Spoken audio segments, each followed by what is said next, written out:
Welcome to the video of the week. Today's video of the week is Money in the Bank match coverage. So honestly, this Money in the Bank really, a lot of the matches really, to me, could have been a lot better.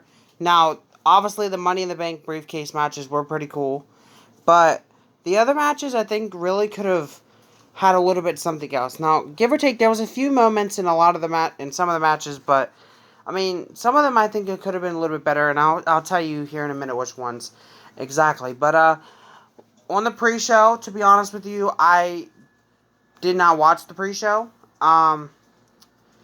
But Jeff Hardy picked up the win over Cesaro, so I can't really judge that match because I didn't really watch it.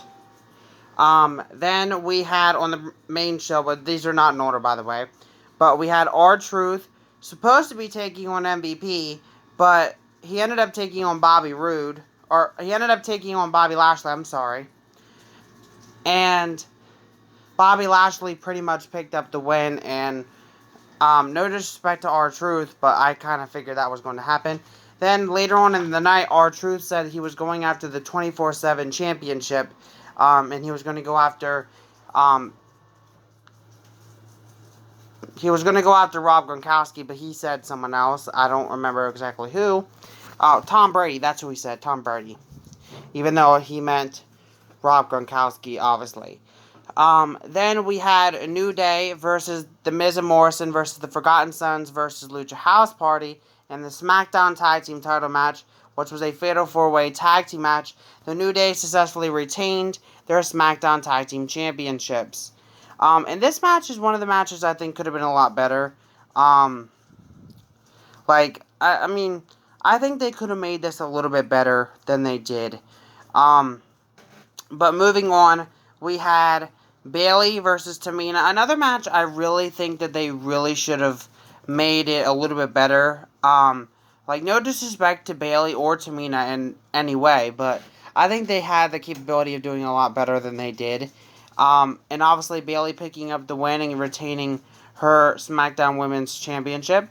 Then we had the Universal Championship match between Braun Strowman and Bray Wyatt. Not The Fiend, but Bray Wyatt. Bayley was a little bit better suited with the downer matches in our way than this one. I think this one did a little bit better than Bayley and Tamina did, is what I'm saying. And I think that it was it was interesting in some cases, but in some ways it could have been a little bit better. But in some cases it was really interesting to see how things are going to go. I do not think that this is over between Braun Strowman and Bray Wyatt by far. But Braun Strowman did pick up the win and retain the Universal Championship. Then we had the WWE title match between Drew McIntyre and Seth Rollins, which, frankly, I think was a pretty decent match. I really liked this match. This was one of the better matches of the night, and both men gave it their all, and Drew McIntyre successfully retained the WWE Championship.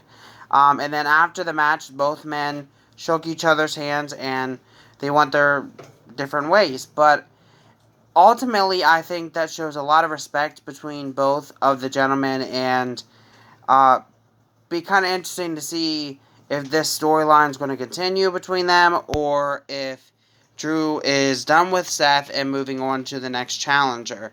We will have to wait and see. Now, the men and women's Money in the Bank ladder matches actually happened at the same time, meaning that they were both going on at the same time, and they were going back and forth between them because they were fighting in the WWE headquarters to make it to the roof and then climb the ladder to get the briefcases for the respective person, women or men. And actually the women actually made it to the roof first, and the women actually got their briefcase down first as well. And that woman, I'll say in a minute, but the match consisted of Shayna Baszler, Nia Jax, Asuka, Carmella, Lacey Evans, and Dana Brooke. And Asuka is your now Mrs. Money in the Bank, meaning that she gets a future title opportunity whenever she chooses against the Raw Women's Champion, Becky Lynch. Now, on the men's side of things, we had King Corbin, Daniel Bryan, Aleister Black, Otis, AJ Styles, and Rey Mysterio. And again, much like the women, they had to make their way to the roof and climb the ladder and all that. And eventually the men did get there. And